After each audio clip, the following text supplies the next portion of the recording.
저는 반주를 하면서요, 감각적 욕망이나 화, 번뇌 같은 속성들을 이성적으로는 파악하고 원인을 찾는다고 하더라도 그거를 버릴 수 없다는 의구심이 있었습니다.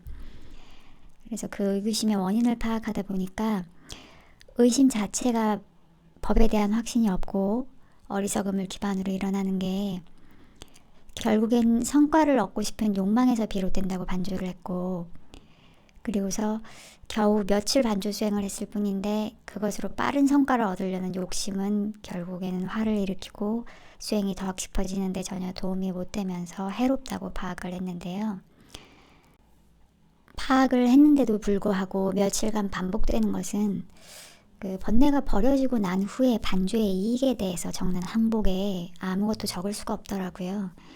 그것에 대해서 여쭙고 싶습니다. 우리가 이제 반조를 하는 것이 어떤 자기한테 일어나는 번뇌를 정확히 이해하는 것은 분명해요. 그러니까 나한테 예를 들어서 이제 욕망이 일어나면 그 욕망 속에 어떤 어리석음이 숨어 있는가를 볼 수가 있단 말이에요. 그러면 정확하게 이제 내가 어떤 어리석음을 가지고 있는지를 보면 그 어리석음을 버리면은 가장 빠른 길이 될 거 아니에요. 그죠? 이걸 버리는 거에. 근데 예를 들어서 이렇게 생각을 해보세요. 이제 파리가 이렇게 어느 구멍이 있어갖고 이제 어떤 벌레가 이렇게 문풍지에 구멍이 뚫려 있어서 그걸로 들어왔어요. 근데 이제 나가려고 하면 나가는 길을 잘 모르니까 막 여기저기 막 뚫고 나가려고 하지만 다 벽이잖아요. 그죠? 그 구멍을 딱 찾아 나가면 별로 노력을 안 들이고 쏙 빠져나갈 수 있는데, 그렇지 않으면 굉장히 많은 곳을 두드려야 되지만 실제로 얻어지는 건 별로 없을 거 아니에요. 그죠? 그러니까 우리가 번뇌도 그렇거든요. 번뇌를 버리는 데 있어서 그 버리는 정확한 뭐를 버려야 될지를 모르고 노력을 하면은 그 노력을 하는 것 자체에서 나름대로 노력은 엄청나게 하는데 별로 실이익은 별로 없어요. 근데 내가 뭐를 버리면 되겠다 하는 걸 명확히 아는 게 반조라고 볼 수 있고요. 그래가 반조를 했으면 그 다음에 노력이 따라야 됩니다. 그걸 실제로 버리기 위한. 그래서 그 노력의 방향이 명확해지는 거죠. 그죠? 이 반조라고 하는 것이. 그 반조 자체로서 모든 번뇌가 버려진다. 이렇게 말하기는 어려워요. 아직은 힘이 없기 때문에, 마음에. 근데 이제 이것도 나중에 지혜가 깊어지고 만약에 선정 정도 들어가는 이런 지혜가 있으면 반조만 해도 바로 이게 버려질 수도 있거든요. 근데 아직은 초보자이기 때문에 이 반조를 한다는 거는 내가 그 번뇌를 버리기 위해서 정확하게 뭐를 타켓으로 해야 되고 뭐를 버려야 된다는 걸 명확히 아는 거고요. 그걸 알고 나면 그 다음에 뭘 해야 되냐면 이걸 버리기 위해서 노력을 해야 되는 거죠. 그 노력의 정도에 따라서 이게 이제 버려지기도 하고 안 버려지기도 하는 건데, 우리가 이걸 이렇게 하면 버려지겠다 하는 걸 안다고 해서 그것이 한 수십 년 이어온 그 습관들이 갑자기 버려질 거라고 기대하는 건 좀 무리겠죠. 그죠? 또 우리가 이제 마음의 습성 같은 게 있는데 그거를 이제 한번 이렇게 본다고 해서 버려진다기보다 그 반조를 해서 정확하게 이게 뭐라는 걸 알면 그 다음부터는 노력의 방향이 명확하기 때문에 그 방향으로 노력을 하면 노력하는 만큼 좋아지게 돼 있거든요.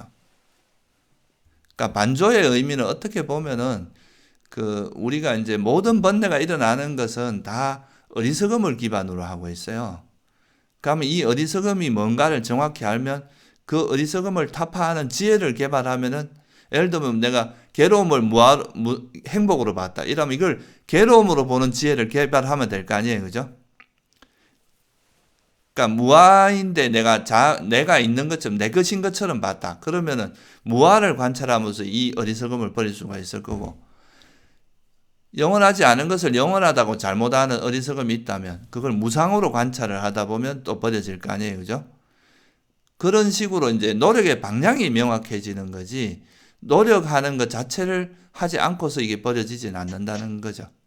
그래서 이제 노력하는 방향은 알았다고 하더라도 그거를 이제 버리기 위해서 꾸준히 또 하다가 이제, 그리고 또 하나는 번뇌라는 것은 한 번 이래 우리가 노력을 해서 이제 좀 지혜가 생길 때 잠시 버려지더라도 또 이게 방심하면 또 일어나게 돼 있어요. 그게 원래 번뇌 속성입니다. 근데 이제 계속해서 우리가 일어날 때마다 또 지혜를 작용하고 일어나면 또 지혜를 작용해서 계속 버리다 보면 나중에 이제 이 번뇌의 강도도 점점 약해지고 또 일어나는 빈도수도 점점 줄어들고, 이러다가 나중에는 이제 이것이 확 꺾여버리게 되는 그런 시간이, 그런 때가 오는 거죠. 그러니까 이거는 사실 좀 지속적으로 노력하지 않고서는 극복하기가 어렵습니다, 원래. 그러니까 그거를 이해하시는 게 좋습니다. 그리고 우리가 이제 칠각지라고 하는 걸 나중에 이제 공부를 하게 될 텐데요. 거기도 보면 이제 우리가 사띠라는 그 바른 기억이 있고, 바른 기억을 바탕으로 해서 반조를 하거든요. 우리 반조를 한다는 건 이 바른 기억을 우리가 이전에 했던 그 수행에 이건 뭐고 했던 그 기억을 바탕으로 하는 거거든요. 그러니까 반조를 하는 게 택법각지예요. 택법각지 다음에 뭐가 있느냐면 정진각지라는 게 있습니다. 그러니까 바르게 이걸 방향을 이제 이게 뭐다는 걸 이게 해놓고 이거는 이쪽으로 가야 된다. 이 방향을 정확히 알았으면 그 다음에는 그렇게 하도록 하기 위해서 노력을 해야 된다는 거죠. 이 정진이 빠지면 이게 완성이 안 돼요. 그래서 반조의 끝은 정진을 통해서 번뇌가 실제로 버려진 그 상태를 경험하는 게 반조가 완성된 거다. 이렇게 말할 수도 있습니다. 그리고 이 반조하는 거는 뭐 또 다른 말로 하면은 우리가 이제 세속적인 말로 제일 쉽게 말하면 그건 자기 성찰입니다. 우리가 세속에 살면서도 내가 지금 어떻게 살고 있는가? 내가 진짜 내가 하는 일이 올바른 건가? 아니면 잘못된 것인가? 이런 거를 잘 성찰을 하면서 자기를 성찰하면서 부족한 걸 메꾸고 이렇게 살아가는 게 일반적으로 세속에서도 좀 지혜로운 사람은 그렇게 하면서 살아가잖아요. 그런 것처럼 우리는 수행자들은 부처님의 가르침에 맞게 내가 지금 잘 하고 있는가? 이게 바른 견해에 맞는 것인가? 올바른 길인가? 하는 것을 계속 이렇게 돌아보면서 자기를 검증하면서 이렇게 가야 그 수행이 바른 길을 갈 수 있지. 안 그러고 그냥 막 자기 생각 나는 대로 자기 생각대로 그냥 가다 보면 이게 전혀 엉뚱한 길로 갈 수도 있거든요. 그런 거의 과정이 지금 반조하는 거다. 이렇게 보시면 돼요. 그러니까 끊임없이 우리가 바른 견해에 맞게 가는지, 또 내가 수행한 것을 부처님이 말씀하신 그런 진리에 맞게 이제 이게 내가 이해하는 게 부처님이 하시는 방향과 맞는 건지, 아니면 내 혼자 생각하고 잘못 흘러간 건지, 이런 걸 계속 검증하는 과정이라고 보시면 좀 더 좋을 것 같아요. 네, 감사합니다, 스님.